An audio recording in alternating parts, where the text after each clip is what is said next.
I am Zazubaar. Welcome back to the Demons from Outer Space. It's episode 89. I actually checked this time just because I literally was just editing the last one before we got on to this one. Joining me as always, of course, I have Dylan McCandless, aka Super DM64. Hi, people. D, there's something I forgot to do. We forgot to turn on cameras. You want to do that quick? Yeah. Word. But alright, so here we are again. Demons from Outer Space, Season 4, second episode. And to keep up with the tradition of us breaking our promises, we're not going to talk about the thing that we said we were going to talk about at the end of the last episode. We have been meaning to get to Ghost Rider. We will get to Ghost Rider, but Bill has to finish reading them, and I honestly need to give them another, just skim through them again. Yeah. Because it's been a while now. Right, so when we first came up with this idea, I was really fresh on it, but now I'm kind of like, oh, what happened again? Yeah, and I haven't read it in years, so I definitely have to go back to it. So, D and I will get to Ghost Rider. We'll do it next week. I just have to get through a couple more issues, and I have to find my book. So, we'll do it next week. If not the week after. You can always use the internet like I do. Right? Yeah, I can do that illegally as well. So we're not talking about Ghost Rider this week, but that's okay because something happened this week that I'm kind of glad we're talking about as it happened anyway, and we get to do a podcast on it. We're not doing SOS this week, so we're going to cover it here on DFOS. D, what is that thing that we are discussing tonight? We're going to be talking about a little trailer that dropped. Yeah. Little? It's fucking 2.5 minutes long, man. None other than fucking Power Rangers. No, not Power Rangers. Fucking Kong. Man, Kong, the new Kong thing. Kong Skull Island, awaken the king, Dylan. He's awake. He's roaring at the camera. He's swatting at helicopters. He's standing on two legs. I can't wait to get this trailer on the big screen. You know, I'm hoping maybe I'll get it when I go see Rogue One. Maybe I'll get it then, and then I can be like, oh, you know, because it's always different. It's always different watching the trailer on your fucking computer. Maybe. I finally got that fucking Power Rangers trailer when I saw Doctor Strange. So I was like, that's what that looks like on the big screen. And you were like, I'm okay with that, I think. Maybe. They changed a line, though. Which line? Rita's line. You know when the trailer dropped online, it was, I've killed Rangers before? Yeah. She didn't say that in what I watched at the movie theater. She said something to do with Rangers, but it wasn't that line. I think she just said, hello, Rangers, in like a really cheesy way. She said it to one Ranger. She just said, hello, Rangers. Like, is she fucking blind? Like, that is weird, huh? See, I saw that trailer when I saw Doctor Strange, and I didn't get it. So I got that line. So I maybe that was just you just saw like a matinee screening for like 5-year-olds, and they were like, they can't know that killing exists, even though they're watching a movie where a guy dies like 1,000,000 times in a row. I mean, I did go on discount day, so maybe that could have been it then. Every Tuesday, my movie theater does like $5 movie tickets, and I'm like, well, I'm watching every fucking movie on the middle of the day on a Tuesday now. Because that's just amazing. I'm going with all the middle-aged moms in retirement home buses. Oh yeah, I was the only person who was young when I went and saw Star Trek Beyond. Like, yeah, I think you mentioned that to me. The only one. I didn't have to be wheeled in there. It was not at different. first. Not at first. You weren't. No, they had to wheel me out. After your first thing of popcorn, you had to be wheeled in. You had to be wheeled out. I meant to say. Yeah. But so Kong Skull Island trailer, there's a lot to cover with this. In fact, Dee and I were just talking about before we started recording. We were a bit worried about, are we going to have enough to get a full podcast out of this? And I was like, fuck yes, I've got a lot to say. But we're also going to kind of use the trailer as an excuse to talk about some other elements of the King Kong franchise as well. So we'll have plenty to discuss, I think. But let's start off with the trailer itself, I think. And maybe we'll talk about the posters and the viral marketing as well as we kind of dig into the trailer. But all of that is just kind of an aspect of the trailer because it was all done in build-up to it. So I think we'll get to most of that just talking about the trailer itself. So, first things first, let me just ask you, did you like it? Yeah, I think I liked the first trailer a little better, the Comic-Con trailer. I did too, yeah. Which I love. Well, I love a lot of the footage in this trailer more, but I thought, like, tonally, the first trailer was more competent, I guess, or consistent, or something. I don't know. The tone in this trailer felt a little off to me. I agree. It was like, how comedic are they going with this movie? Because the Comic-Con trailer was super serious. Yeah. Like you watch that Comic-Con trailer and you're like, oh shit, people are gonna die. And then in this trailer, even though you see people dying, you're like, oh, well, this is really light and fun. Like They talk about people dying too. Yeah. In this comical trailer. Yeah, I'm totally with you. The tone is definitely a little bit inconsistent. I think it's a cutting and editing issue, though. Because the comedic lines don't play as laugh-out-loud gags in the trailer, but the trailer tries to cut them in such a way where they are. And, I mean, there are a couple of good jokes. Like, I think "is that a monkey" line, I think that's really funny. But the moment where John C. Reilly's character goes, "Your friend over there can put that down," that's not really that funny, but it's meant as like a ha ha ha knee slapping like gag moment. Yeah. And I don't think it plays that way. The reason I think it's not going to be a problem in the movie is that most of the funny shit is given to John C. Reilly, and it's just that there's a lot of him in this trailer, so the trailer feels like it's got a lot more of that going on, and I'm thinking in the movie it'll be a lot more balanced. I agree. I also, the thing I said to you when we were texting about this is Warner Brothers ships their trailers out to other companies to make. The people who make the movies don't make the trailers by and large. Maybe I'm wrong in this case, but that's what happened with all the DC movies in the past year. In the case of Suicide Squad, they shipped the whole movie off to a trailer company. They did. You're absolutely, which is why I'm pretty sure that's what they did with this, and why I think it's got a lot of the same tropes as those later Suicide Squad trailers. Comedy, popular music, poppy kind of imagery. It didn't bother me at all, though, really, except for those couple of kind of weirdly cut jokes. The one at the end also doesn't play at all, where John C. Reilly goes, it's a good group of boys we got here. You were all gonna die. You shouldn't have come here. Good ideas behind it, but it just doesn't play as the end of a trailer joke. Well, that's the thing that I don't know. Maybe it's cut weird. Maybe that joke will work better in the movie. Because I kind of got a feeling that like there's more to that joke. Like the fucking, this is a bad example, but the fucking Ghostbusters trailer. Yeah. The trailers for that. Every time there was a joke that you thought was like, that's perfect, you would get into the actual movie theater and it would be way longer and they would kill it. So I think in this case you got a joke that. In this case, you've got a joke that feels too short, and maybe it'll be fleshed out more in the movie and make more sense. I think so. I hope so. Because I definitely liked this trailer. I'm with you. I like the first one better because of the more consistent tone. But I mean, dude, the footage we get to see in this one is insane and immensely cool.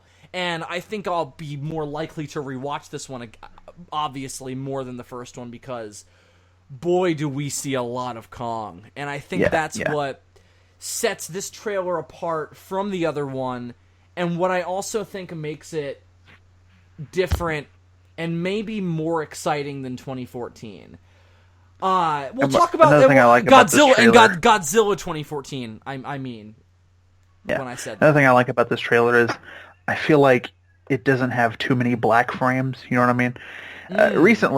Recently, when I went and saw Doctor Strange, because that's a Marvel movie, so naturally every trailer for every movie under the sun was in front of it. And sitting in the theater, I realized how fucking sick I am of the current way that trailers are cut. Oh, yeah, I'm with you,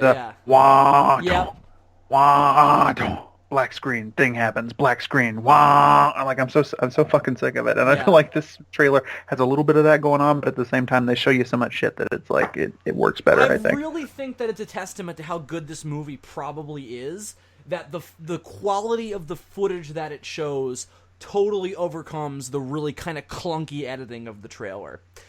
Now, I mean, the other trope that this trailer follows is the pop song, Bad Moon Rising. I didn't have a problem with it. I love that, though. I love that. I think it worked fine, yeah.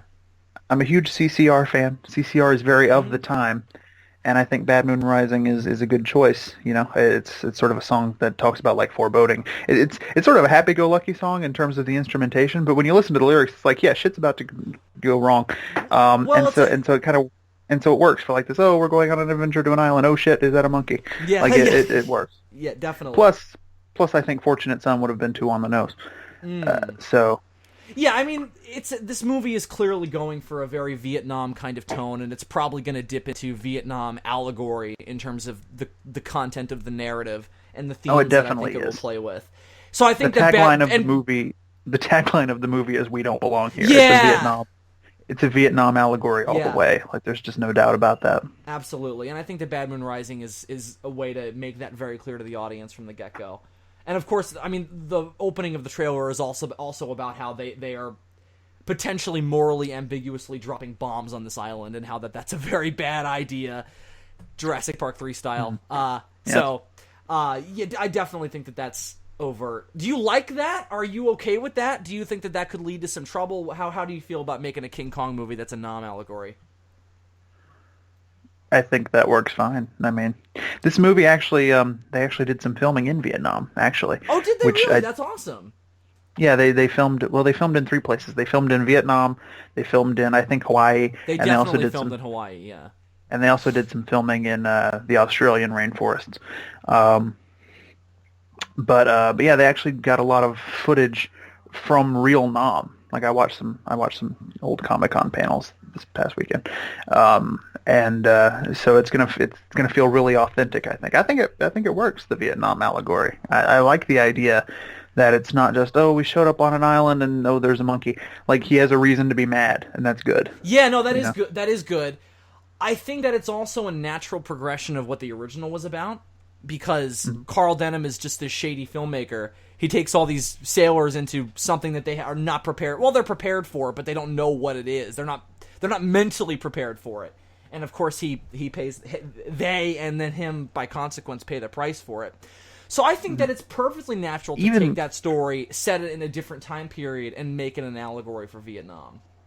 Even more so the guy from 76, I forget his name, because, Denham, he just wants to go to the island and film a movie at the end of the day. The guy from 76 has some ulterior motives going on, and that's clearly what this movie is more leaning towards. Like, there's some shady shit going on. Yeah, for sure. And speaking of 76, the briefing scene, identical to a scene from 76. Very identical. Yeah, like there's a scene very early on where Carl Wilson, played by Charles Grodin in that movie, that's his name. Sits down and basically has a very similar speech to the guys at the beginning of this trailer about how, this is pictures of an island in the South Pacific. It's undiscovered. There's something there. We're going to go survey it. We think it's oil. There's something weird going on there. What the fuck? And then, of course, in that version, Jeff Bridges starts spewing out all this exposition about how there's all these legends about the island and maybe there's a giant monkey there or whatever. Yes. Very, very similar to what you have here. The youngest Jeff Bridges ever beheld by human eyes, by the way. At least as far as I can tell. No, I think I've seen him in movies prior to that, but I think, really? But I think that's definitely not his first movie, because that's Jessica Lange's first movie, and she gets an introducing credit. But he's just Jeff Bridges is here. Isn't that nice? Yeah. Look, it's Jeff Bridges, and people at the time were like, probably like, who? Because he wasn't like the household name that he is now. He wasn't the dude at that point. No. Yeah. It is very identical. And actually, if you listen to the there's a panel out there. There's interviews with the director, Jordan Vogt Roberts, who has an amazing beard, by the way. He could have played fucking Kong. Because of his beard, they could have mo-capped the beard. I'm just saying, you look at his beard, you imagine the rest of him's pretty fucking hairy. Anyway. He just waves his beard in front of the camera and they CGI Kong over it.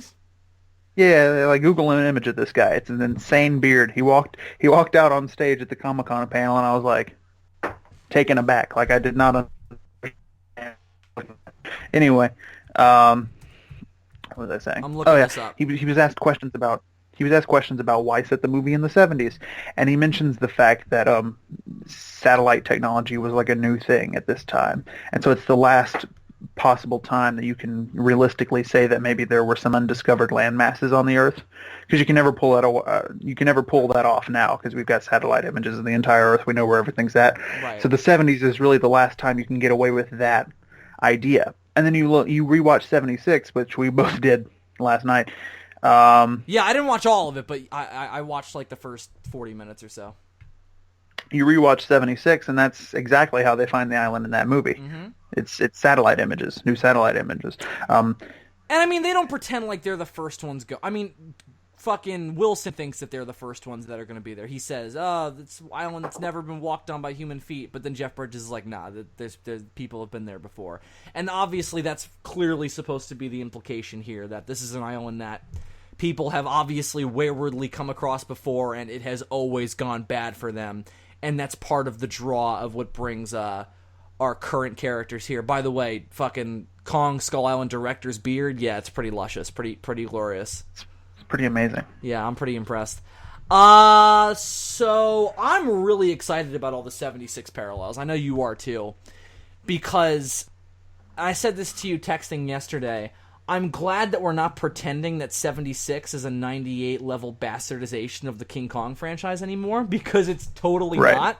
I think that I never felt that way. I think a lot of people did, but I never felt that way.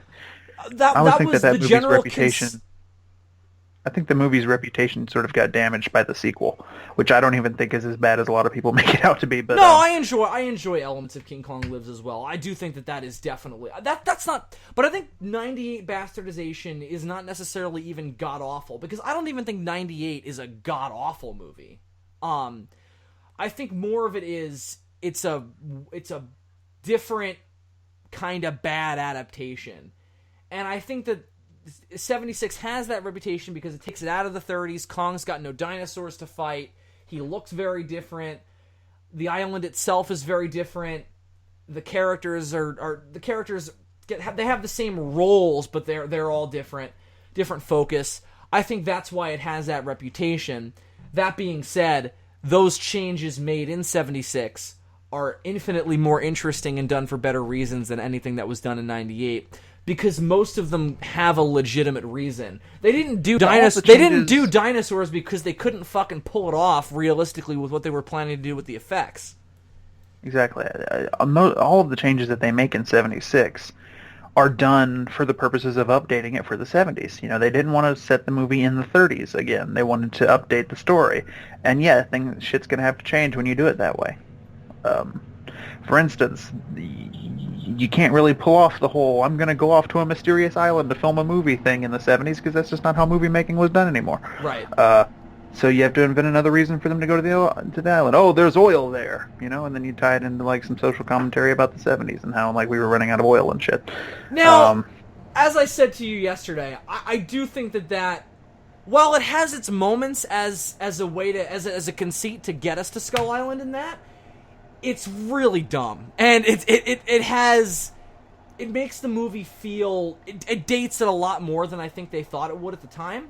Maybe not, maybe I'm wrong, but I definitely dates it now, and I think that the oil commentary borders on just completely ridiculous and not really saying much of anything at points. Like when Kong towards the end comes out of the gas pump and he's in the cage with the king with the crown on his head, like that's really dumb. Like I don't understand what's being said there. I don't think it looks good. It's just dumb. But other parts of it are fine. I don't buy, and we'll get off 76s in a minute. I know people want us to talk about this. We haven't even started talking about Kong himself yet. But I think that the moment that I think really breaks that movie social commentary wise for me is when Wilson promises to bring Kong back alive. Like, what oil company is going to go, yeah, bring the 50-foot gorilla back to civilization with you. We'll put it in some commercials. Like, really, man? Like, you can't just, like, base a character you can come up with off Kong? You have to bring him home? Like, you have to bring him home with you? Like, that is a massive leap in logic. But see, that's the genius of it, Bill. Their mascot is not just a 50-foot tall gorilla. It is a real-life, living, breathing gorilla. Fair enough, but it's still ridiculous and not something any real oil company would do. Not that they're a real oil company. They're Petrox. They can do whatever they want. Whatever. It's not a big deal.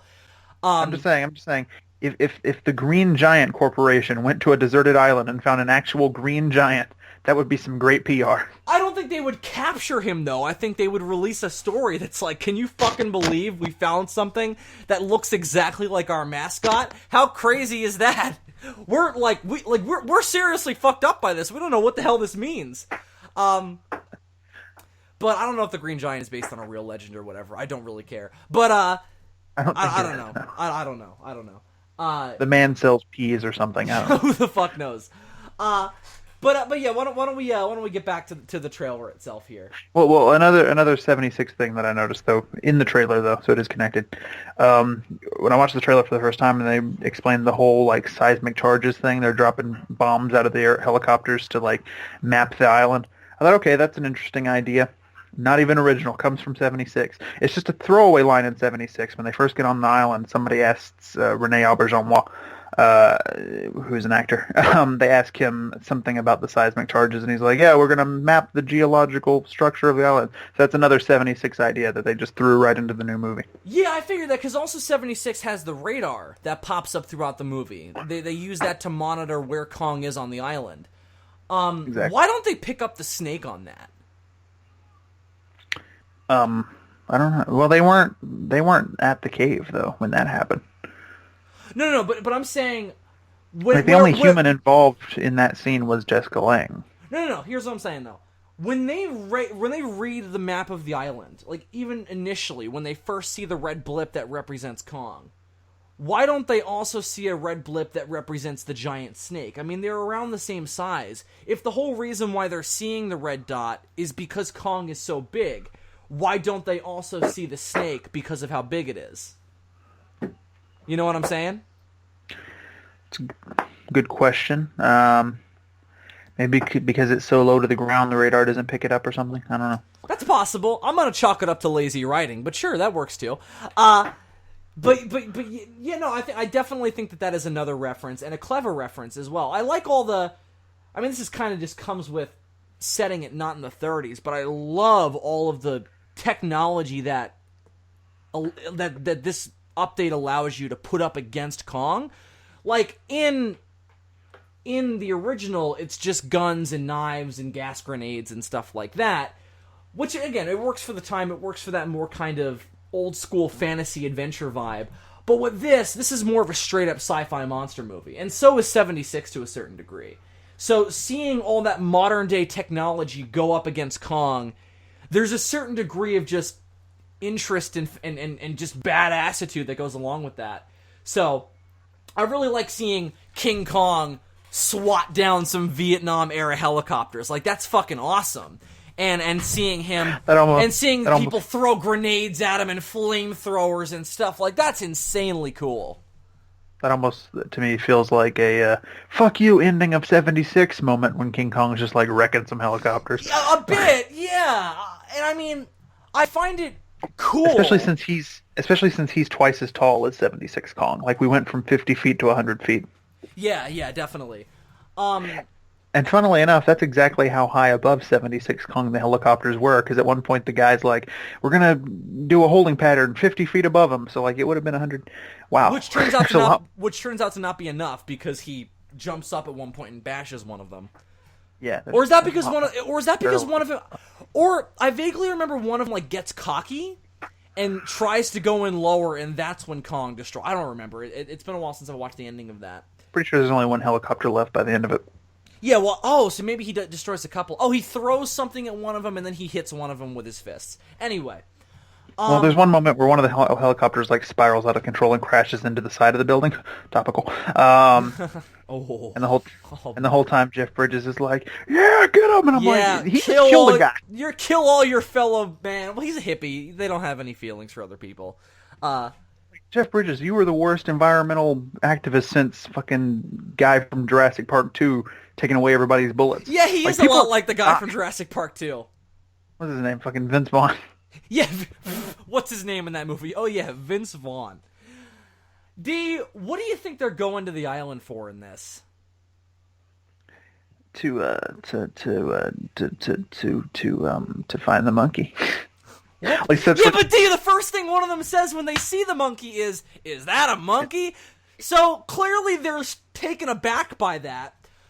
I'm not clear if he's talking about Kong in that instance, or if he just like sees a monkey and goes, "Is that a monkey?" And then like a tree comes out. But the way the trailer is cut, the next shot is one of the copters gets taken down by a tree, fucking javelin it, spearing it through, which is I love that shot so much. Oh god, that's so cool. I mean, that's what I'm talking about here. That's why that I'm was my okay favorite. Yeah. That was my favorite shot from the first trailer that we got, the Comic-Con trailer. That was like my favorite shot where that tree just slams into the helicopter. Yeah. Now it's like fifth in the new trailer because there's a lot of cool shit in it. But that's why I'm cool with the updated setting, and why I'm cool with, like, this is not a love story or anything. This is a straight up action adventure monster movie because we get to see Kong fucking putting javelins through fucking helicopters and shit. I don't know. There's one nighttime scene in the trailer that's kind of love story-esque because it's like somebody's up in a tree and Kong just like walks up to him and it's all like, I think it might be Tom Hiddleston, which is weird, but it's just like one of those. It's the two of them. It's Brie Larson and Tom Hiddleston. One of those Tinder Kong plus human moments that you always get. Yeah, but I don't think we're gonna get a romance between Brie Larson and Kong. I think it's gonna be he's okay with her and Tom Hiddleston, and he hates everybody else. I don't know what we're going to get from Brie Larson in this movie because she has had no lines in any of the trailers yet. Yeah, I wonder what her role is. I think it's potentially just what Jeff Bridges has in 76, where she's just a photographer. Yeah, if I remember maybe correctly, she's John Goodman's like assistant or just a grad student, like that chick in 2014. I think she is a photographer, actually. If I remember correctly. They all kind of spelled out what their character roles were in the Comic-Con panel that I watched. If I remember correctly, I think she is a photographer, for sure. Tom Hiddleston is in charge of ground troops. Sam Jackson is in charge of the helicopters. Oh, so he is in the military. Because I wasn't sure if he was even in the military, because he doesn't have a uniform on. He's a former SAS, so I think he's a contractor that they sort of brought in for the mission. Oh, okay. See, I like that he's not in the military and he's our male lead, because I feel like that gives us a good perspective to see the allegory through, and also I'm glad that we're not just getting 2014 again with a soldier as our main character, because that was probably the biggest problem with that movie. Yeah, and then Sam Jackson, he's in charge of the helicopter squadron, or at least is at first. Yeah. That'll bring me to this then. So, cast roles. As much of 76 as this seems to be borrowing, I do definitely think that this will ultimately kind of be a bare bones remake of 33, just in kind of the broad general strokes. Because This is a star-studded cast, by the way. Yeah, definitely. So you got Loki, Nick Fury, yeah, fucking Dad from Roseanne, fucking John C. Reilly. So I think Tom Hiddleston is obviously supposed to be our Jack Driscoll, or our Jack Prescott from 76. He's our male kind of good guy with some depth, but he's ultimately the guy who we're going to root for lead. Obviously, Brie Larson is Anne. She's blonde. She has that moment with Kong in towards the end of the trailer. She's definitely supposed to be Anne. The guy who played Koba in the Planet of the Apes films, the recent Planet of the Apes films, he's in the movie. He's the one who said, "Is that a monkey?" Right. Also, Dr. Dre and Eazy-E are in this movie. Are they really? Yeah. Those actors from Straight Outta Compton. Oh, I thought you meant the actual fucking rappers. I was like, no. That's insane. Like, what? Eazy-E's dead. I didn't know that. I don't follow... I think he's dead. I've never followed NW. You see, we're not even sure now. Eazy-E could fucking burst through your door right now and beat the shit out of you just because you thought he was dead. No, I'm pretty sure he got the AIDS. He's dead. Well, good. As long as we're sure on that. Good. Fuck Eazy-E. Rolling down the street in his 64. I've never met the man. He's probably fine. Or he was. I think Sam Jackson is supposed to be Englehorn. Because he seems to be largely in charge. You're saying Tom Hiddleston is in charge of the ground troops. I think that Jackson is still in charge of the whole thing, though. Like, the general kind of expedition. I think he's the military leader. Yeah, John Goodman is our kind of a Carl Denham. But yeah, that was my next thing, is I think that Carl Denham is filled by Goodman. At one point, I mean, he's wearing kind of a similar outfit, too. So I think that that's very overt. And at one point he's filming. There's that great shot in the first trailer where... clearly, they've just seen Kong for the first time, and he lowers his camera. Like, what? That's a great moment. But that brings me back to this, D. What do you think they're going to the island for? In the first trailer, somebody says to who I think is Jackson, Or maybe it's Hiddleston now that you've said he's in charge of the ground forces. Oh, it's a survey job. Should be easy enough. But Sam Jackson is in charge of the helicopter squadron, and the line was, you fly him in, so I think they are talking to him. Yeah. Okay, yeah, good point. Surf job, you fly him in, and they fucking come out. Whatever the fucking lines were.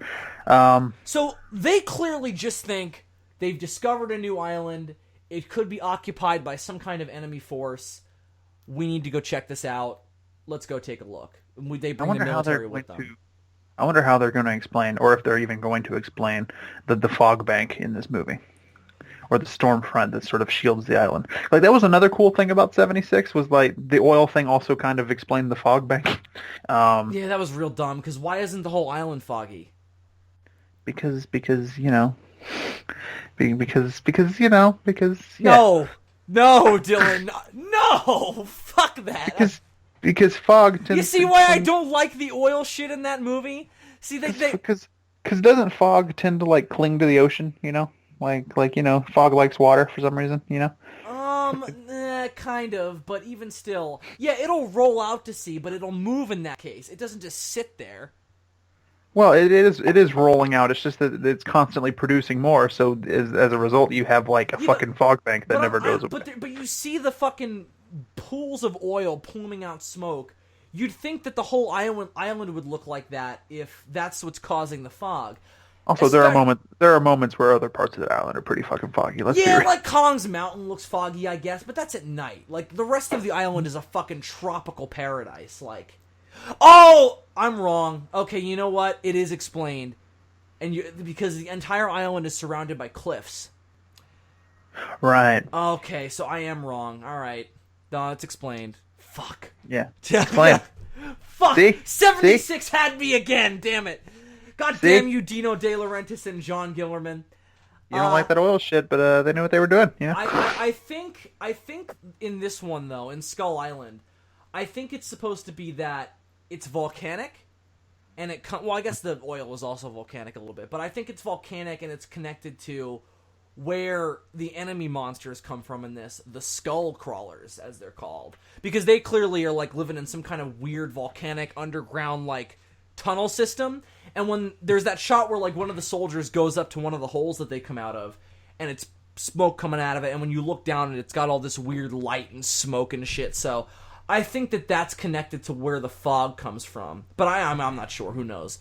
But a long time ago, David was talking about the script for this movie, or a version of it that he had read, or just the treatment that he had read, I think, before it went over to Warner Brothers. So obviously this isn't the script that they ended up going for the shooting for the shooting version.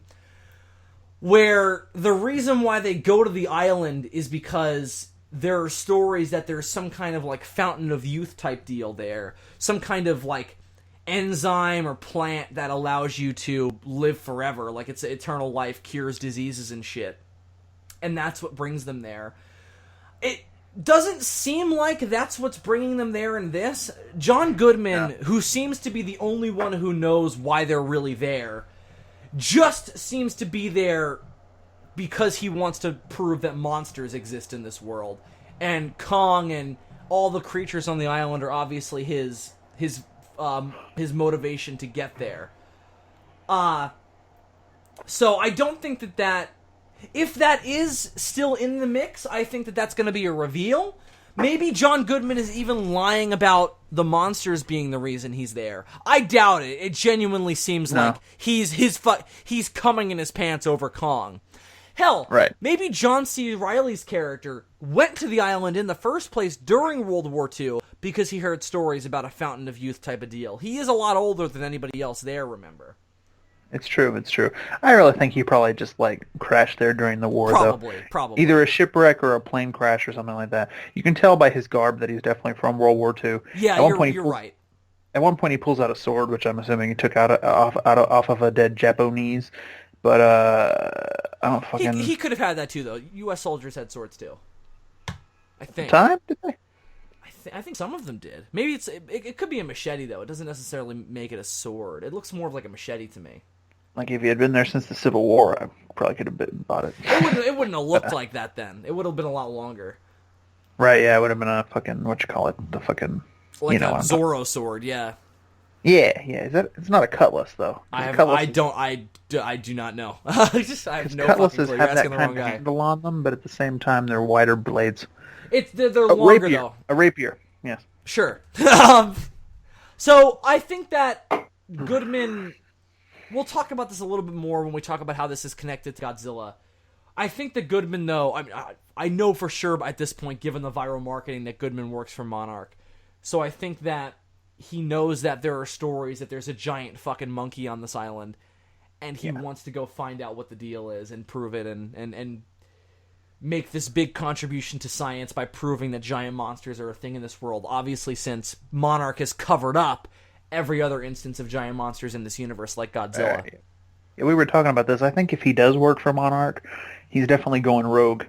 Because Monarch seems to very much be about, let's cover shit up, not Yeah. cause a panic. And his whole deal seems to be like, I'm going to prove it to the world. I'm gonna cause a panic! Because our theory is that he might have been around when the whole bombing Godzilla in the 40s thing happened. Because he mentions he's been trying to prove it for 30 years. Yeah, but but they So- bombed Godzilla in 54. The bombing was the H-bomb test. Right, oh, yeah. It was at the Bikini Atoll. So it's not exactly 30 years, but it's close enough. And if Awakening, that prequel book that came out around 2014's release, is supposed to be canon still, which I hope it's not, because it's not good. It's I think fucking. it is supposed to be, but it's fucking terrible. Not good. I hate it. Not I hate good. it. Makes that universe less interesting to me. But in that, Godzilla pops up at the very end of World War II. The bombing of Hiroshima wakes him up, which I think is fucking dumb. Right. I think that's really dumb. So my question is, does John Goodman work for Monarch actually? Or is he trying to prove that monsters are real and Monarch's always been trying to cover it up? And maybe somebody else on the expedition, maybe somebody else on the expedition is working for Monarch and he doesn't know. That's interesting. I didn't think about that. You could be right. Maybe Monarch isn't even there. Maybe Goodman just stole the information from Monarch. He flees with it, because that's another theme in a lot of King Kong movies. Is the journey to the island is oftentimes an external representation of something the characters are trying to escape themselves. Like for instance, in 2005, Carl Denham is trying to escape legal prosecution against him by going to the island. Right. So I think that maybe there's a bit of that going on. And in 33, in Son of Kong, Carl Denham was trying to escape legal prosecution against him. That's true. Oh yeah, I forgot it. He's all in 33. He's even trying to fucking run from the law. Carl Denham is so fucking shady. Like I never thought about it as a kid, but when you watch those movies now, he is the loosest, shadiest unit. Like he's a wild man. He does whatever he wants. He does not abide by any law whatsoever. But yeah, no, I think that very well could be the case. What do you want more so? Do you want him to have been a Monarch agent that's gone rogue, or do you want him to be some random guy that doesn't even work for Monarch but knows about the monsters and everything in Kong and goes to Skull Island to try and prove these monsters' existence maybe for his own gain? I would be happy with either way. You know, if he was around back when the Godzilla shit went down, and he wasn't like a member of Monarch, but he saw what happened, and then like they quieted everything up, and he didn't agree with it, and then he went on like a 30-year crusade to prove the truth. Like that'd be fine. You know, I'd be down with that. I think the rogue agent thing will make for a more interesting narrative, and also make it a better way to build it into this universe. Because again, they've got to. I hope that they've really put some thought into that before they started shooting this, making this work with 2014. You know what makes no sense about Godzilla Awakening, aside from all of it? Yeah, none of it, but okay. What? Aside from ancient sentient sailboats. Please don't. I hate that. I kind of hate that book in retrospective. I know I gave it kind of a review at the time, but I think it's really bad.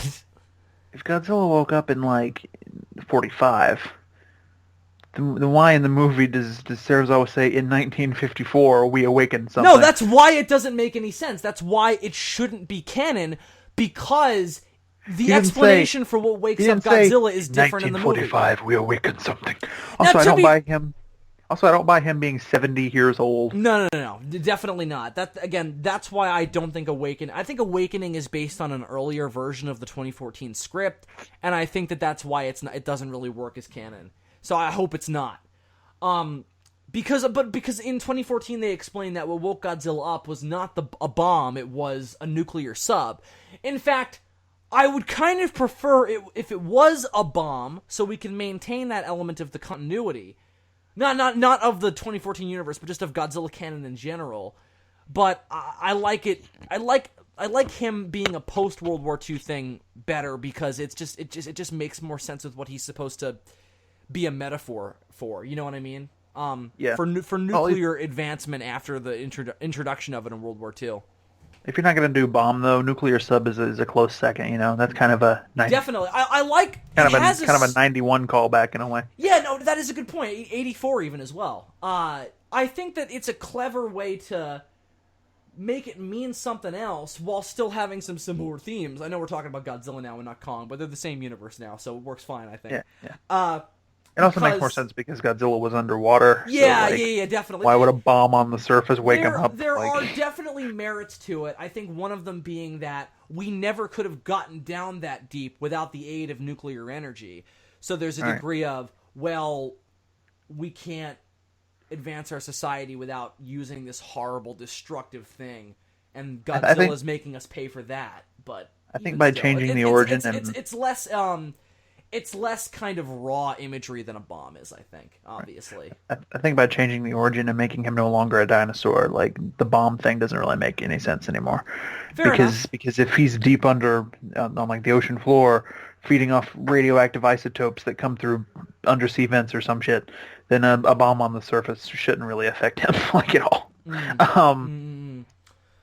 You make a good point. I think that there's ways you could. I mean, the bomb is still definitely there. I mean, that cover up with the H-bomb test at Bikini is clearly there, so that way we can still have that imagery, and it still has some impact in terms of what Godzilla was originally supposed to mean. But anyway, so how wondrous did you fucking find Kong in this trailer? My God! Is he incredible? Truly the eighth wonder of the world. I think the best shot of him in the whole fucking movie is when he just walks out in that lake. Yeah, that is a great shot. My personal favorite... That and the end when he beats his chest. That was pretty cool. I liked they had the moon in the background. Kind of made me think Uzaru, because I've been on a big Dragon Ball kick lately. See, all that night stuff made me think of 76... when he fights the snake and everything, and when he knocks the guys off the log. That's what I was reminded of. There's this amazing shot where the soldiers and Kong are like trudging through the water, and it looks like the only reason he's not catching up with them is because he's bound down by the weight of the water, which is really fucking great imagery and fucking scary. Yeah.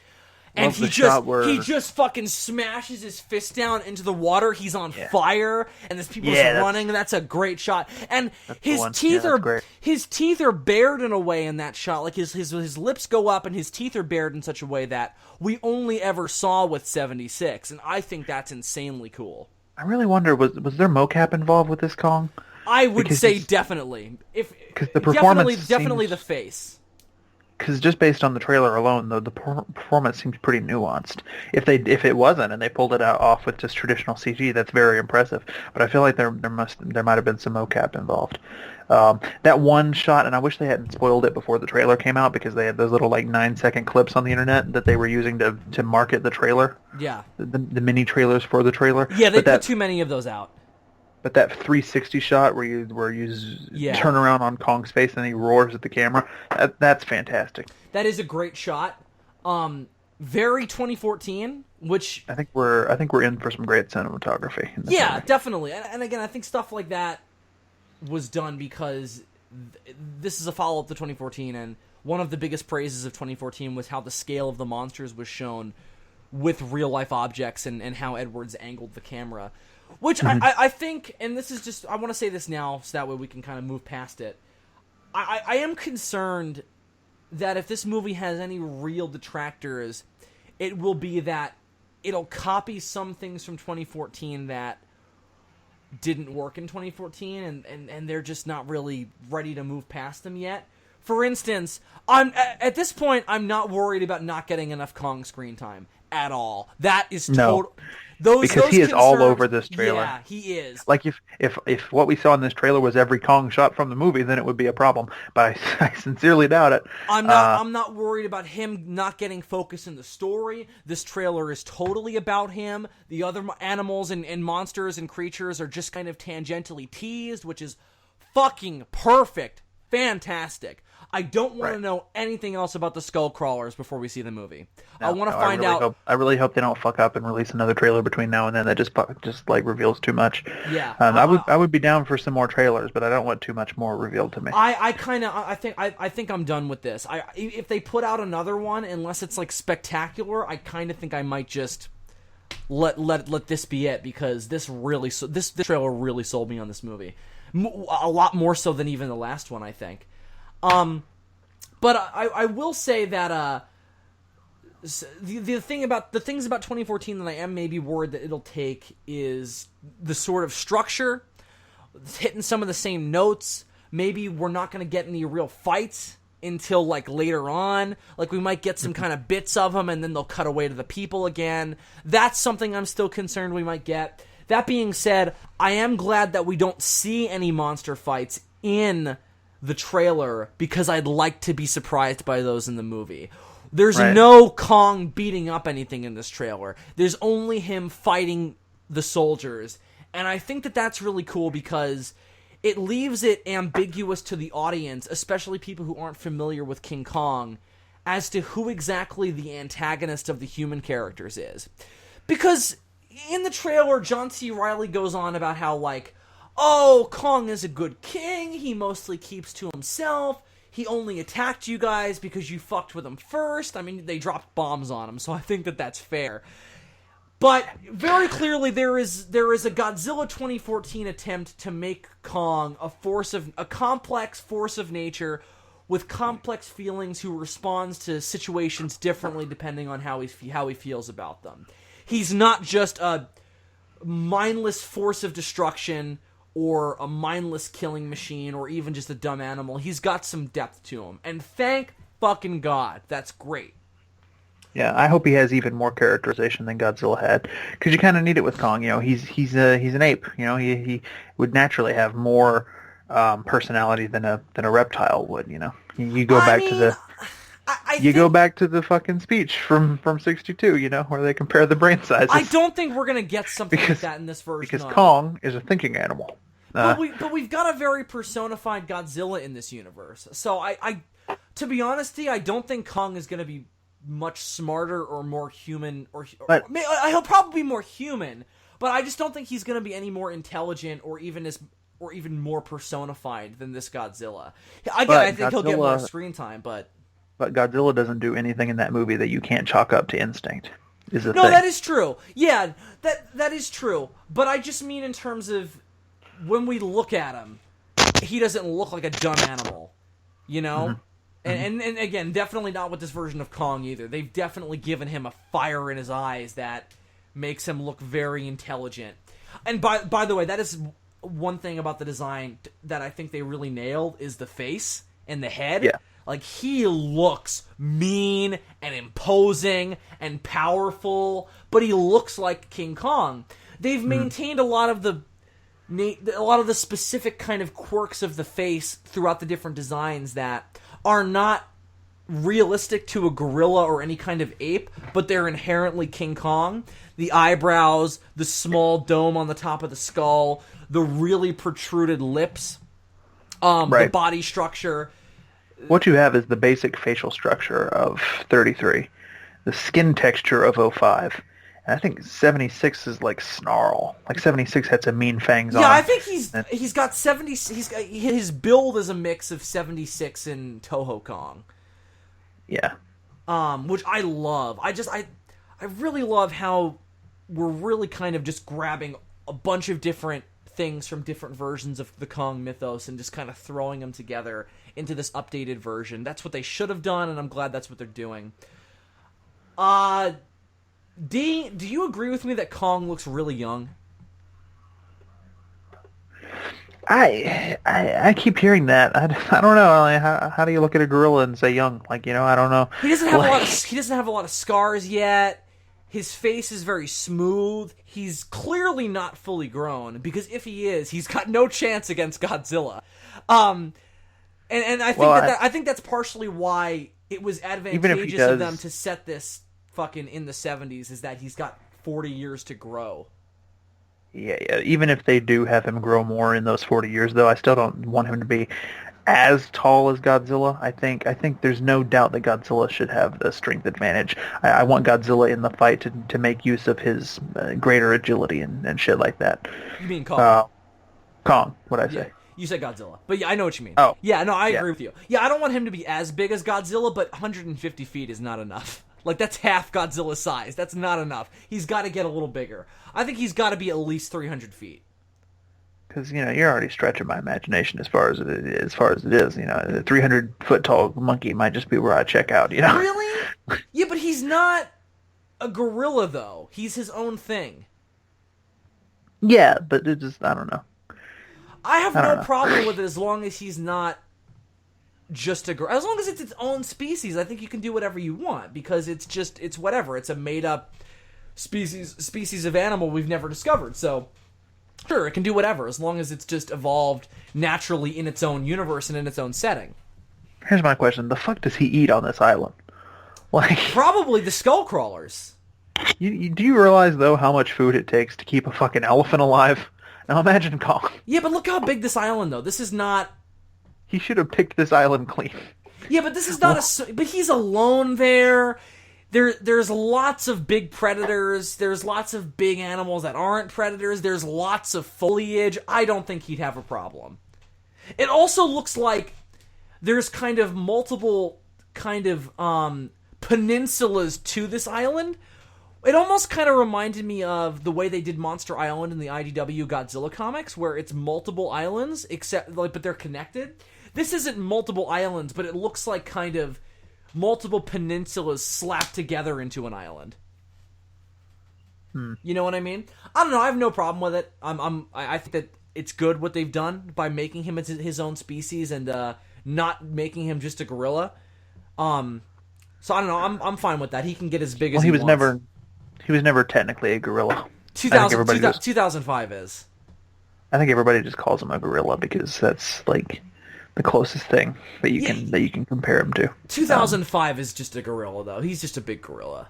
Well, as far as the design goes, but you can't have a gorilla that big, though. No, sure. But whatever he is, he must have come from the same line as gorillas specifically. Whatever branching off point happened with his species and the rest of the ape family must have happened after gorillas were already a thing. Or at least at the same time. Anyway, off track here. Where else are we here? Okay, John C. Reilly. So John C. Reilly's character, what I kind of equated him to, and I can kind of talk about this a little more now, I guess, is he strikes me as, this is a spoiler, by the way, if you've never read Kong, King of Skull Island, the Joe DeVito book, and you want to, and you don't want to be spoiled for it, skip ahead a couple minutes, because I'm going to spoil things from that book in this podcast. So, if you don't want those spoiled, maybe it's better if you don't listen, or just skip ahead a little bit, maybe we're not talking about it, but he seems to be filling the role that Carl Denham fills in that book, where that book jumps between, like, prequel to the original King Kong and sequel, where it jumps from, like, the 50s to, like, the 1800s. And it shows a young King Kong right after he's been orphaned as the last of his kind, and how Skull Island got to where we see it in the movie. But in the future sequences that take place in the 50s, at the end of the book, it's revealed that Carl Denham is still alive on Skull Island because he went back after the original King Kong to see what was there, and he stayed there as like penance to the Islanders for what he did to them. And I don't remember the specifics; it's been a while, but he's there as like an old man, and he's there as like this guy who knows what happened and the lore of the island and everything, and he teaches the Islanders English or whatever. It looks like John C. Reilly's character is going to fill that role in this, where he knows about Kong. He's the one who gives us the exposition about Kong. So I think that that's the role he's going to fill, which I think is cool. He kind of reminds me of, not character-wise, but just in terms of the role he fills in the story. Kind of reminds me of Lawrence Fishburne from Predators. That's what I was going to say. Yeah, he definitely reminds me of that. Which is, I've been here for like 10 seasons, and this is what's going on, and like exposition. And then he dies. Yeah, which I don't know if John C. Reilly's going to die in this movie. I'd be fine with that. This is another thing that this movie has over Godzilla 2014. One of the big complaints about Godzilla 2014 is Bryan Cranston dying so early because he was the character everybody wanted to see. This movie has like 5 Bryan Cranstons. Like, I'm not concerned about being left with boring cast in this. There are several characters in this movie that are super interesting. Yeah. Like 3 of them could die and it would still work. I think that we can predict this now. I think Jackson will probably die, but probably towards the end.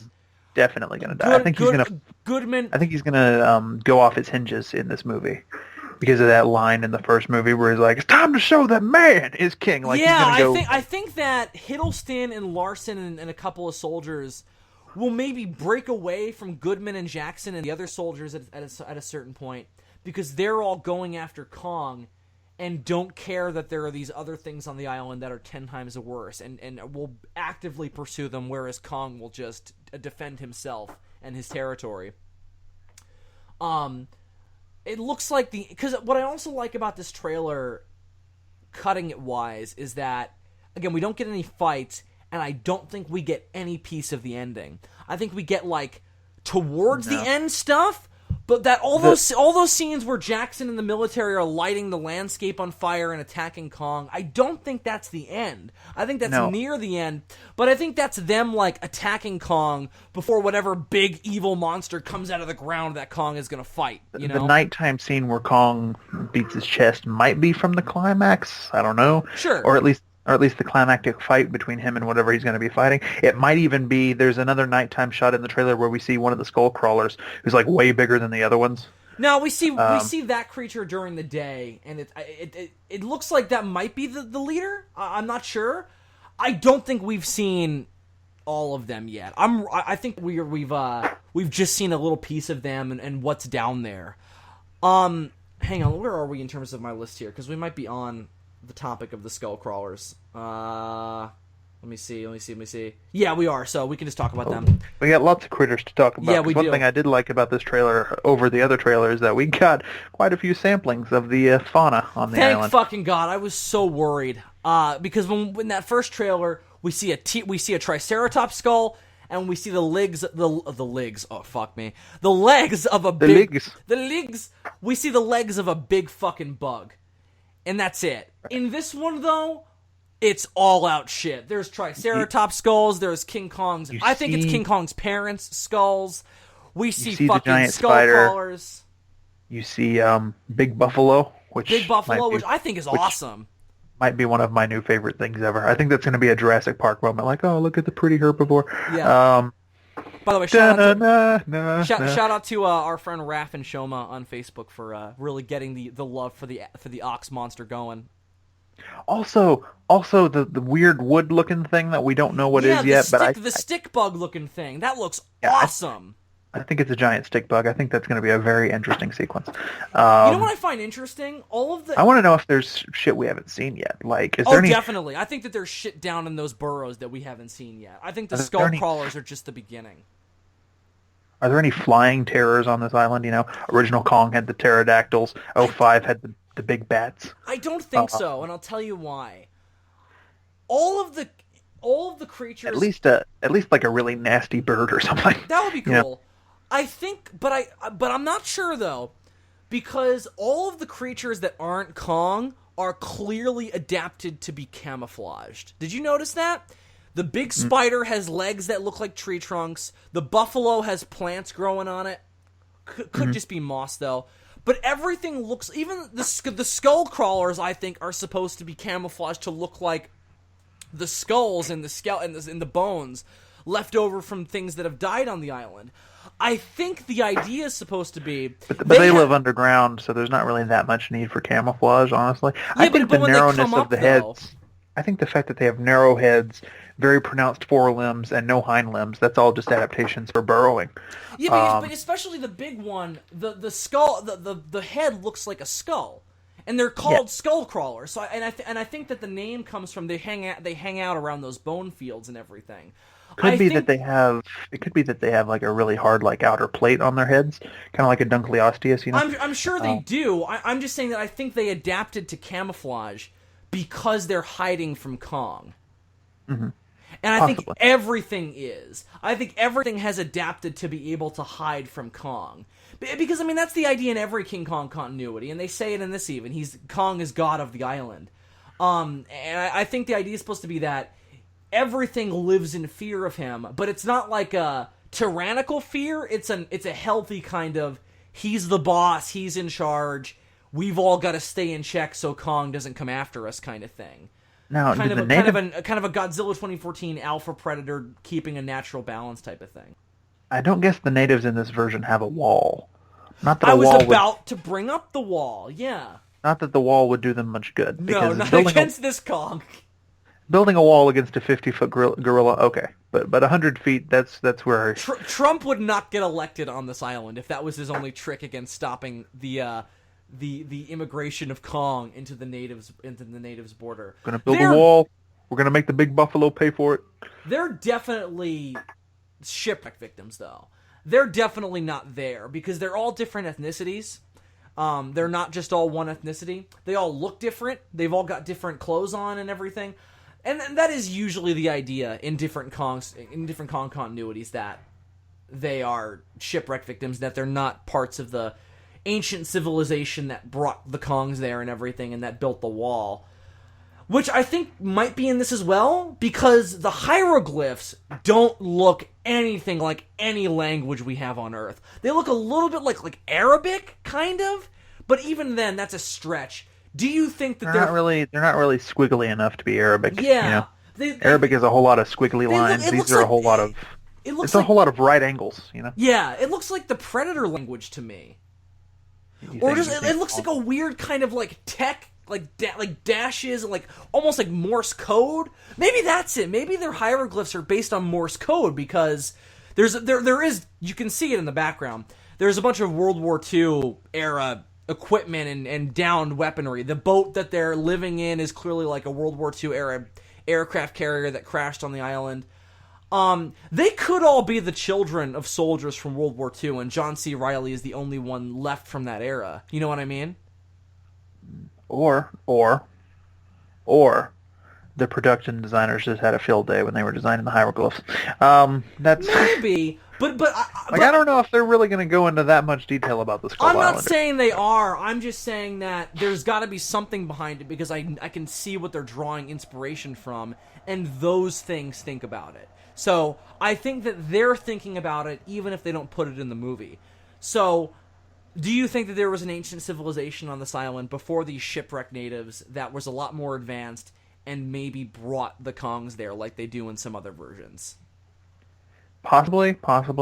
Although I don't know, because, again, this movie seems to be drawing a lot of inspiration from 76. And in 76, I definitely think that the natives that are there are the ones who built the fucking wall. Yeah, definitely.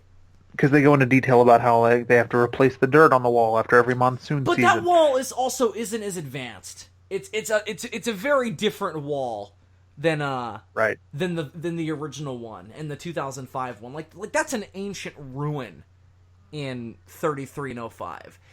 And if they were... That's what dude in 76 thought it was too. Let me straighten you out on a few points. That wall is an ancient ruin. Yeah. Oh yeah, that's true. That is in 76 too. But it doesn't look like an ancient ruin. It just looks like a bunch of sticks put together. Well, he was dead wrong. He was telling Jeff Bridges, he's like, this wall is an ancient ruin, and there have not been people on this island for hundreds of years. And then cue the drum. And then music. You hear the drums. Yeah, there's some ghost playing a German electric band down there. Or whatever it says. Jeff Bridges is like. Thirdly, there's an abandoned German beer hall with an electronic band. Right. Yeah. That movie. See, that's good. That's a funny Kong movie. That is a good comedic Kong movie. I hope that this is on that level more than some of the weird attempts at humor in 05. Like, do you remember the fucking joke about the porridge in that fucking movie? Like, what the hell? Yeah. Not funny at all. The great thing about 76 is that movie starts out really whimsical, and then it gets dark. It does get like really at the dark. end, like shit. Again, I think I've never felt that bad for a Kong when they die before. I felt worse for 05. No, man. There's way more blood in 76. I think that's what gets me. Like, he gets fucked up in that movie. He definitely he of all the Kongs gets the most fucked up, but also remember he's the one fighting the most modern combat equipment. Even more so than this one, because this takes place in 73, I think. I think this is the early 70s to make it closer to Nam. I think it's 71, actually. Oh, obviously even more so, yeah. If I'm correctly. But yeah. But just to go back to parallels to Kong, King of Skull Island with this. So if I may briefly go back to the Skull Crawlers and what I think they are, they seem to me to be an attempt to modernize and do a different thing with the Death Runners from that book. So in that book, they explain that the dinosaurs on the island, like in 05, are not traditional dinosaurs, but are in fact highly evolved versions of dinosaurs that have kind of turned into their own thing. They're all hyper intelligent. Right. They've all got different adaptations to be more vicious and stronger, and they're a lot more social than you traditionally imagine dinosaurs. That, and they have a social hierarchy, and they're led by a giant, even bigger than Kong, ruler called Gaw, which is a big, like, he's kind of like the Indominus Rex from Jurassic World. He's like a mix of a raptor and a T-Rex, but he's got kind of like a human like posture and hands, and he's intelligent like a person, and he's pretty much an approximation for Godzilla in that story, but a lot smaller and not as strong. But a very good foil for Kong in that. He's great. This was also the idea in 05, although in 05 I didn't think that those millions of years of evolution had really done much. Yeah, no, in the book, they go a lot farther. The T-Rex got a little bigger, and that was about it. Yeah, no, in the book, they go a lot farther with it. And, and of course, again, that was all done to give Kong something to have to overcome to prove his worth as king. So he dethrones Gaw as the king of Skull Island in that. I think we're gonna get a similar thing in this. Because remember, at one point, Joe DeVito was gonna sue the producer of this movie for stealing his ideas from that book. And I think that he may have had a bit more ground to stand on than people may have thought until this trailer, because of the Skull Crawlers and their similarities to the Death Runners. Isn't there a comic book adaptation now of the book? Yeah. Well, it's not an adaptation, it's a prequel. To the book? Yeah. To the book that was kind of a prequel itself? Yeah. The prequel to the prequel? Yeah. It's okay. It's okay. Well, that is a prequel to the prequel sequel? Yeah, which is something I didn't love about it. I was kind of hoping they were just going to do, like, right before the movie. But no, they didn't. They went back as far as they could. It's interesting. You get to see where the Kongs, like, really came from, like, what they were made for. But, and you get to see how the people got to Skull Island. But outside of that, it's just kind of okay. I don't like the designs for the Kongs in that. They all look really, really fucking weird. What they were made for. They didn't do like an Atlantis thing, did they? No, they did do that. It's not Atlantis. It's not Atlantis. They're not aliens, is it? No. They're not really that much. They're not that advanced of a society. They're like the ancient Romans more than they are like the Atlanteans in Gamera. I don't think they engineered the Kongs. I think they just bred them. And built a relationship with them, is the sense I got. They strike me as more of like an Infant Islander type of thing. Okay. So I was okay with that element of it. I just didn't think the story didn't grab me. Anyway, I think that's awesome though, which means that I think we're gonna get an approximation for Gaw in this, which I think is what Kong will probably fight in the end, which I don't think we've seen yet. Except there was that viral marketing. I don't know if you saw it. We talked a little bit about it on the last SOS, where there was that giant skeleton that's under Skull Island. Mm-hmm. That big fossil. That, I think, is maybe supposed to be like our tease for our Gaw in this movie. Our big leader of the Skull Crawlers that's going to fight Kong in the end and challenge him for control of the island. I don't think that it's going to be that big, because obviously Kong would have issues combating something of that size, but I think that whatever the modern descendant of that is, in the present day of this story, is what Kong will probably fight. I don't know if it'll be called Gaw, probably not. I don't think they have the rights to use any of that, which is sad. I wish they got the rights to that. If they're going to do like a really expanded Skull Island mythos movie, which is obviously what this is supposed to be, I don't know. I kind of wished that they would have gone a little more direct adaptation of that, just because that's the best version of that. But how does that sound to you? Does that sound good? What exactly? Gaw, like a big antithesis to Kong, like a big kind of thing to challenge him for control of the island. Yeah, I definitely think that there's going to be like a really big, like some sort of like head of the skull crawlers, maybe a queen, but that would be weird. If they did a queen because that's more of an insect idea. But you get the idea. A really big one that's going to fight Kong at the end. Yeah. As far as the skull crawlers go, though, I don't know. I haven't read the book, obviously. I don't know how much inspiration they drew from that. But as far as just the design goes, and I'm not the only person who's been saying this all over the internet, you cannot tell me that they didn't draw some inspiration from the fucking two-headed lizard in 33.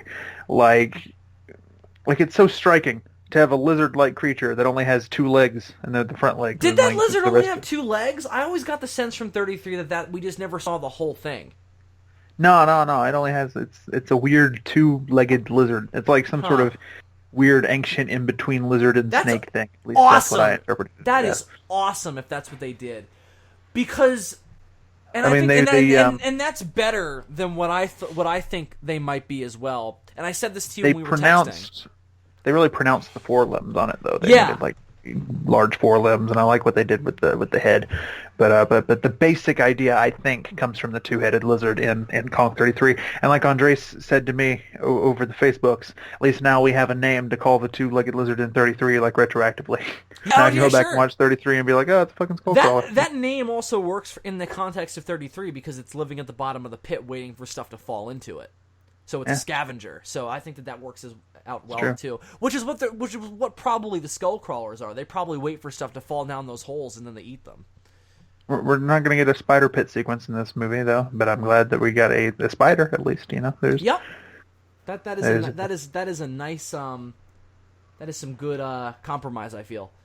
What I was going to say something else about the skull. Oh yeah, so I said this to you texting yesterday too. One theory I have, I don't think it's true. I doubt it. This would be kind of dumb, but this is just a thought I had while watching the trailer. Because, again, clearly there were dinosaurs on this island at one point. There's a Triceratops skull, and a lot of the different creatures seem to be of a similar era and of a similar kind of genealogy to dinosaurs. In particular, the skull crawlers. There are reptilian kind of proxies here. And clearly are fill-ins for the dinosaurs. And maybe the idea is supposed to be that as Kong's species dominated Skull Island, the dinosaurs became more and more oppressed and had to evolve so that way they could coexist with the Kongs and not just constantly get crushed. So they evolved to live underground and turn into these weird subterranean creatures that only come out at night or only come out at certain times and are kind of living in fear of Kong. What do you think about that? That they're descendants of dinosaurs. I think it's certainly possible. I mean, as I said, I think the lack of hind legs, the pronounced forelimbs, and the sort of slender head all make for good burrowing adaptations. So I think it's perfectly possible that some other reptilian creature, possibly a dinosaur, began to evolve along those lines. Yeah. Would you like that, or would you prefer them to be an original thing? I wouldn't mind that. Even if that is the idea, I doubt that they're going to go into it in the movie, so it's not going to matter. I mean, it'll all be theory. It'll all be just vague theory. Yeah. So, here's my last question about the skull crawlers and the monsters. Do you think the skull crawlers do you think they'll muto it with the skull crawlers and they'll kind of just end up being these mediocre, kind of cliched cannon fodder things for Kong to just kill? Or do you think that they'll be interesting in their own right? Not that the Mutos don't have elements of them that are interesting in their own right, but at the end of the day, they are just kind of okay things for Godzilla to kill. That's it. And that's why that movie is so problematic with them. I think the thing that's going to make the skull crawlers more engaging is that there are smaller ones, and then there's also presumably going to be a larger one. Well, we've already seen some size difference between the ones we see in the trailer. Yeah, definitely. But we're There's also some that are theorizing people size, and there's some that are Kong size that we see. So I think that there's an Exactly. even bigger one that we haven't seen yet. So the interesting thing about the skull crawlers, and what I think will keep them more threatening in the narrative, is that they will be able to menace the human characters and not just be a thing that Kong fights. Right. Because the Mutos, for the most part, they don't take notice of human characters. Not until they blow up their nest. And The then male mom- does. The male takes note of the people when he escapes from the military installation towards the beginning. Yeah. But other than that, he's just sort of flying around. And the female Muto is just sort of stomping around and Yeah, like, she's too big to care about people. fuck these people. She doesn't take notice of people until, Aaron Taylor Johnson blows up her nest, and then she's like, fuck you. But so most of the time, they don't really menace the humans. I think one of the best scenes in 2014 is actually the when Aaron Taylor Johnson encounters the female Muto at the train track, because it's one of the few instances in the film of like, oh shit, like here are these people having to deal with this giant monster. So I think having the size differences between the different skull crawlers will help keep them a bit more interesting, because you'll have the smaller ones, like rushing after the humans, and that one shot at the end of the trailer when like this one comes through like the bottom of the leg bone and just like at the camera, like that's great.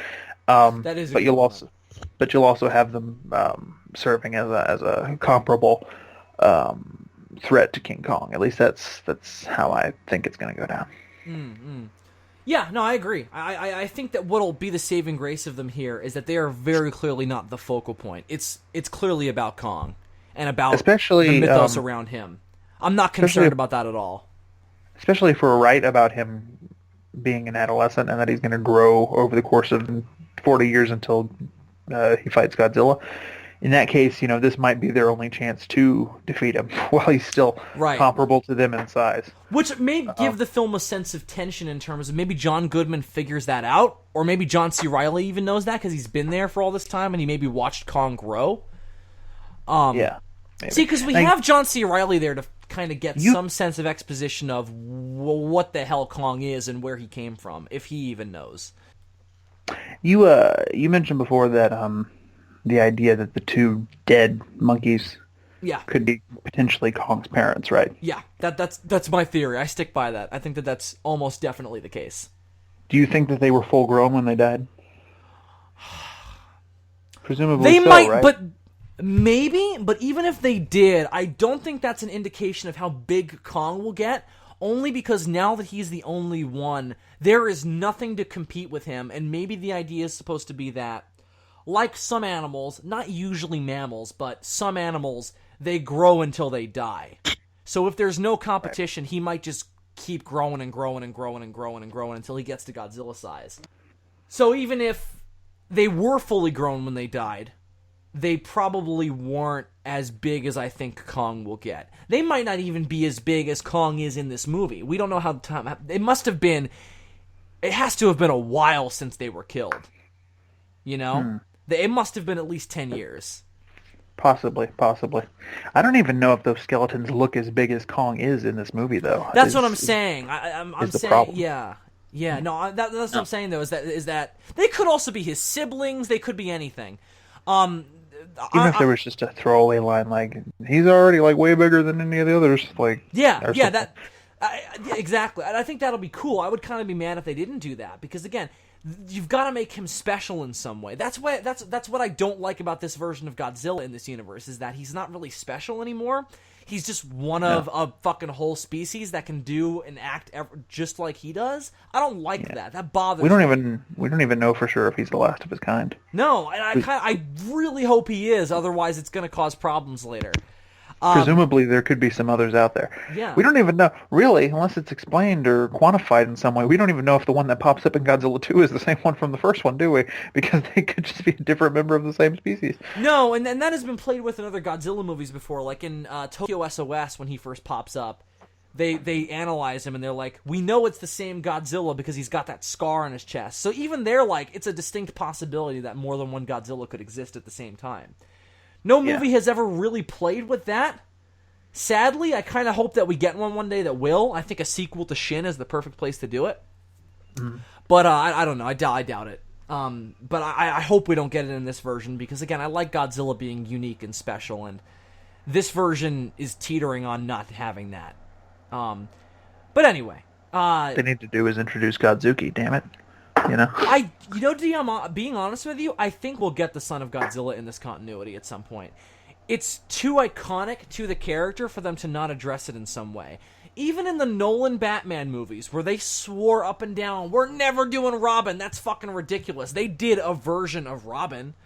So at the end they were like, we're gonna kind of do Robin. Which is dumb. That was dumb that they did it that way. But I think that they'll do something equally dumb and equally watered down for the Son of Godzilla in the 2014 universe. But I don't know for sure. Maybe not. But that's my theory. I would have been fine with no Robin. I'm better off with no Robin than what they did, because what they did is fucking stupid. I'm perfectly fine with a version of the Batman universe that doesn't have a Robin in it, Like, if I had been writing the Batman comics back in the day when Robin was introduced, I don't know if I would have done it, because, I think Batman works really well as, like, a lone wolf. Like I like Robin, he's been around for so long, he's just sort of a part of the culture now. But at the same time, I'm always like, this is fucking kid. I like him as a counterbalance to Batman being a lone wolf. That's what I think he's good at, and why I think the dynamic works. They are the dynamic duo after all. But I like it better once sort of Dick Grayson grows up and goes off and starts doing his own thing. Well, and I like it better when you've got all the Robins kind of established as their own characters, and Batman is kind of dealing with butting heads with the people that he's trained. That's what I like. Anyway, we're off track at this point. What I really don't like is when you get to the point where he has like 5 different sidekicks and he's got the whole that's no good thing going on. Well, if they're all doing different things at once, I'm fine with it. But when they're all like working together at once, I don't like that. I draw the line at Batgirl. Like, after that, no more sidekicks, damn it. Like, what's this Huntress shit? Don't pull that on me. Well, she was always her own thing, though. When she first started, she did it in defiance of him. He was like, what are you doing? She kind of becomes part of the family. Well, yeah, she forces her way into it, but he wasn't, he didn't train her. She initially, and you get the bullshit where, like, there's, like, isn't there, like, more than one Robin at one point?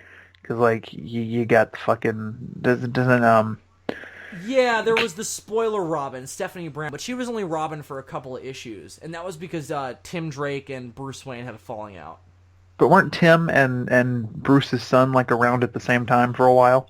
Initially, but once Bruce decided that he wanted Damian to be Robin, Tim stopped and went off and became Red Robin. Okay, yeah, see, now you got fucking his bullshit. Red Robin is awesome! Fuck him. You're an animal. Fuck him. That is the best. Red Robin is like the best. He's even better than Nightwing, I think, in some instances. Because at that time, that's when Dick Grayson was Batman. So he kind of got to prove himself. That's more bullshit. They made Dick Grayson, and then Gordon was Batman. Oh, fuck it. Gordon being Batman was dumb, but I really liked Dick Grayson. I really liked Dick Grayson as Batman. I thought that was awesome. I don't like these comics these days. Damn kids with their How dare they Batman. How dare they change the status quo? Batman should never be, well, aside from Beyond, but that was a different deal. He was like, he got really fucking old and he couldn't do it anymore. That makes sense. But regular Batman, I don't want to be a character. Give me some Bruce Wayne, damn it, or none at all. But you don't like them changing the status quo just for a little bit, just to shake things up and maybe take the characters in some new direction. Okay, fine. Well, in that case then, why don't we just fuck this Kong Skull Island movie, go watch the 05 remake again and again, and never see anything new ever. No. What I'm going to do. All right. So why don't we wrap? Now you can only watch 05 like 4 times a day. I could. You know, there's not enough hours in the day. Yeah, no, that's true. I don't think I ever have to watch 05 again. Just to say that, I don't think I ever have to see that movie again. That is actually true of Lord of the Rings. Like, every now and then when I watch Lord of the Rings, like, that's an event. Yeah. Like, I have to clear my fucking schedule. So I don't watching 05. Because I don't just watch Lord of the Rings. I watch the extended cuts. Like, yeah. I gotta take time off. I gotta notify my family. Like, I'm gonna be in my room just all day. Well, at least you're considerate like that. Just slide my food through the slot in the door. You know. Just inject it right into my veins, just through the door. Just set up a UV line. Can I just get a UV line? You mean an IV line? Yes, my bad. Can I get an IV bag full of gravy for dinner? You say that like it's a bad thing. All right, so do you want to wrap up on any lingering kind of thoughts we have and lingering kind of thoughts we have on this being in the same universe as 2014? One question we were talking about yesterday was, what do you think Monarch thinks of Godzilla at this point in the timeline? Do you think that they think Godzilla is dead? Or are they like, well, we don't know, we're going to Skull Island in preparation for if Godzilla and other monsters are still alive in this universe, and we have to be prepared for that? I really don't think he's dead, because... Well, we know he's not dead, but I'm saying, do you think Monarch thinks he's dead? I mean, I don't think... I have to say, I don't think they think he's dead. Right. Because you fast forward to 2014, and Serizawa, who would have been around in the 70s too, since the man is apparently 70 fucking years old. I don't think he was. I don't think he'll be referenced at all. I think he's even in Awakening, he's not a member of Monarch at that point. He doesn't join Monarch until the 80s. Yeah, that's true. That's true. I forgot about that. Okay, but anyway, if you read that book or you watch that movie, and he is not at all. He has no illusions about the fact that Godzilla's still alive. Like, he's out there. He does shit. Like, right. He knows that he's alive at that point. So it doesn't make any sense to me. Like, in the 70s, they would be like, "Oh, he's fucking dead. We fucking killed him. We did it." Well, I mean, they would have reason to. I mean, he hasn't popped up since then. Like, he's just been kind of trolling at the bottom of the ocean, waiting for... That we know of. Maybe there's been sightings, man. Potentially. I mean, and again, one of the things I don't like about Awakening is that they do that dumb thing where they're like, Godzilla's been sighted by every society in history that he's painted in cave drawings. Like, I don't like that. He should only wake up after the bomb. Like after the atomic age is when he should have any role in a post-prehistoric world.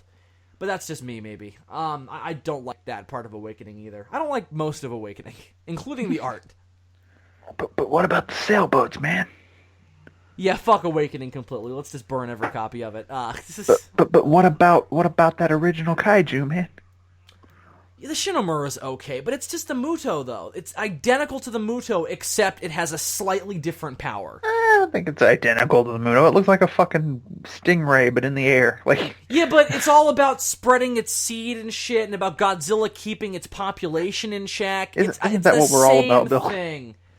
Isn't that what we're all about? Yeah, but its place in that is identical to the Mutos. And that is something that I'm concerned about the Skullcrawlers being Plot-wise, yeah. Yeah. And that's all that matters to me, ultimately. No. Alright, so, yeah. I think that what we'll get is, we'll get like a throwaway line from John Goodman at one point going, in 1954... there was a monster in the South Pacific that was fucking destroying boats. They bombed the shit out of it with a hydrogen bomb. They're not sure if it killed it. In preparation for any other potential threats like that, we wanted to come to this island to prepare ourselves for any kind of event like that. Maybe use Kong as a weapon, or just preemptively take Kong out, maybe capture him. I don't know. But I think that they're there in preparation for a future threat posed by a giant monster. Would you agree? Yeah, probably. You see, John Goodman is trying to prove that prehistoric monsters still exist, because he remembers that shit from when he was Fred Flintstone. So, like, he knows that's they're still awesome! out there, man. Oh, I hope that there's a Flintstones reference in this. He knows that they're still out there, man. He's gonna prove it. Right. Well, alright, T, any lingering thoughts? Are you excited? I mean, yeah, I'm gonna watch this fucking movie. We're gonna watch the shit out of this movie. Is it your most anticipated movie of next year? Of next year, right now, yes. Yeah, me too. Not my most anticipated movie at the moment, because Rogue One still has to happen. But after that, yeah, it's all Kong. I'm more excited. I'm more excited about this than Rogue One. That movie looks so fucking good. Although we get Episode 8 next year too, though. Ooh. I am not like worried about Rogue One at all. Whereas Kong, there's like still some things about it that I'm like, no, we'll see how that's done. You know? I'm a little worried about Rogue One, not gonna lie. We can talk about it some other time, but I have some concerns about my potential enjoyment of that film. But anyway, who knows? We'll have to see it. We'll have to see it before we can judge it, just like all things. But the only other movie about next year, aside from Episode 8, that I'm thinking might knock this off my most anticipated. A, we've got that Godzilla anime coming. B, oh yeah, Thor Ragnarok, dude. That movie is gonna be tits. That is I probably... I need to see some more shit about that, though. No, that's what I'm saying. The trailer for Thor Ragnarok will make or break whether or not Kong is my most anticipated movie of next year. So we'll have to see. Doctor Strange is going to be involved in it, right? Yeah, that's what that post-credit scene seems to imply, that he's going to help out in some capacity, which I'm excited about because I love Cumberbatch in that movie. I'm assuming since they're doing like a kind of pseudo Planet Hulk thing in that movie, which is going to be weird. I don't know how they're going to weave all these elements together. I'm really interested. I mean, I'm excited about it though. I think they're going to nail it. I'm assuming he'll be involved in getting them to the Planet Hulk. I don't think so. I think that they'll start out in the gladiatorial combat of Planet Hulk, and then they'll slowly progress back to Earth, and that's where Doctor Strange will come in. Because Planet Hulk, because think about the way Planet Hulk progresses. It opens with Hulk getting sent there, then it's the gladiatorial stuff. The gladiatorial stuff, and that ends like early on though, like issue 2 or 3. He's done with the gladiatorial combat, and he's starting a revolution to overthrow the Red King. And I think the overthrowing of the Red King in this case is going to be them stopping Loki. Possibly. So I think that's what they'll build to, and Hulk will help Thor do that. I don't know, though. We'll find out. My thing is, though, it wasn't explained, unless this was like in Ant-Man, because that's the only Marvel movie I haven't seen up to this point. Why do they know that Odin's missing? Because at the end of the Dark World, at the end, well, Thor clearly does in that post-credit sequence of Doctor Strange. I think that takes place like in the middle of Thor Ragnarok, though. I don't think that's supposed to be like now. Like I don't think that's supposed to be pre-Thor Ragnarok. Possibly. I didn't think about that because the Dark World ends with Loki being Odin, and like that's okay. Well, since you didn't see Ant-Man, here's something that I think proves my theory right. The post-credit scene of Ant-Man is just a scene from Civil War. Okay. Well, it's the scene where Steve has where Steve... They're getting really lazy with their post-credit sequences now. They had a different one, and they cut it because it didn't work tonally with Civil War, so that's why they changed it. And I kind of like what they better. That was just a scene from Civil War. So I think that that's probably what we got in this, if not just like a little bit of an addition to fill out the story of Thor Ragnarok and get us that. Because we don't see the meeting between Strange and Thor. I think that's what we'll see, and then we'll kind of cut to whatever Thor wants Strange to do for him. Which we don't get a sense of in that post-credit scene. We just know that Thor is looking for Odin, and Doctor Strange is going to help him in some capacity. We don't. When is Thor Ragnarok? Like, what part of the year is that? November 2017. That's right before Episode 8. Okay, November. So what's their early of the year Marvel thing? Are they just doing Thor Ragnarok? It's Guardians 2. Oh yeah, I forgot about Guardians 2. And then it's Spider-Man Homecoming. Homecoming. Both of those are next year? Yeah, well, technically Spider-Man Homecoming is a Sony distributed movie, so it doesn't really... I mean, it counts. It's in the universe, and it's going to be canonical, and it's going to set up stuff in the universe, but it's kind of its own thing. Right, yeah. Anyway. March next year is going to be good, because not only do we have Kong Skull Island, but we also have fucking Logan, which looks good. Oh, yeah, Logan too. I'm so excited about Logan. I named my cat after it. All right. What if you see the movie and it sucks, and then you're like, oh, I named my cat after this movie? Well, my cat sucks too, so that's fine. No, that's good. No. All right. Change your cat's name to Kong last minute. Yeah, that'd be fine. I'd do that in a heartbeat. Call him the Eighth Wonder as a pet name. Anyway. A pet name is already a pet name. Oh, that's true. All right. Well, anyway, D, I think that's going to do it for this week's episode of the Demons from Outer Space. All in all, looking great for Kong Skull Island. We covered some interesting ground, I think. What do you think about Kong Skull Island, though? Leave your thoughts in the description if there's anything you think we missed, if there's any nuggets of wisdom that you think you can impart to us about what the fuck is the deal with this island and why John Goodman is so goddamn shady. We'd love to know. Spoiler alert, there's a monkey in it. Oh, shit. Well, if you knew that already, sound off in the comments. We'd like to know. But until next time, everyone, you can, of course, find us at our usual places. We're at the Sons of Sarazawa Network homepage on Facebook. We're at Toku Legion. You can like the Godzilla Odyssey Facebook page to get all those videos early that are the retrospective for the series. We just did our Power Rangers one. That one should be up by the time this goes up. Definitely, as a matter of fact. You can go watch the recent episode of Through the Shot Glass that was supposed to be released for Halloween but wound up being released in November, in which we talked about Teen Wolf. Hilariously late, says Sid Part 2 of The Geeky Gentleman. Accurate, says Zazubaar, formerly of the Geeky Gentleman. So yeah, you can watch all those things. You can follow me on Twitter at Bill_Worster. You can follow me on Facebook. Just look up Billy Worster. You can follow me on Snapchat for no good reason whatsoever, but that's at the Sassiest T-Rex. And you can subscribe to Dylan. We never pimp out your channel in these podcasts because you never fucking post anything. There's no reason to. But even still, you can subscribe to Super DM64 on YouTube. I think I'll start putting the YouTube channel in the description. I would like to start doing things like that again. Well, if you get like a massive influx of subscribers, you probably will be more motivated to do so. What I really need though is a new fucking laptop. I feel you. Yeah. This thing is on its dying legs, and I don't. There's nothing I can do for it anymore except watch it go and make it comfortable. You know? You might just have to pull the plug at a certain point, though, D. Just let it die. Let the battery die. All right, kids. Well, we'll see you next time. Until then, I'm Bill Worster, a.k.a. Zazubaar. I'm Super DM64. Dem Germans, they be fucked up. John C. Reilly has a great beard, though.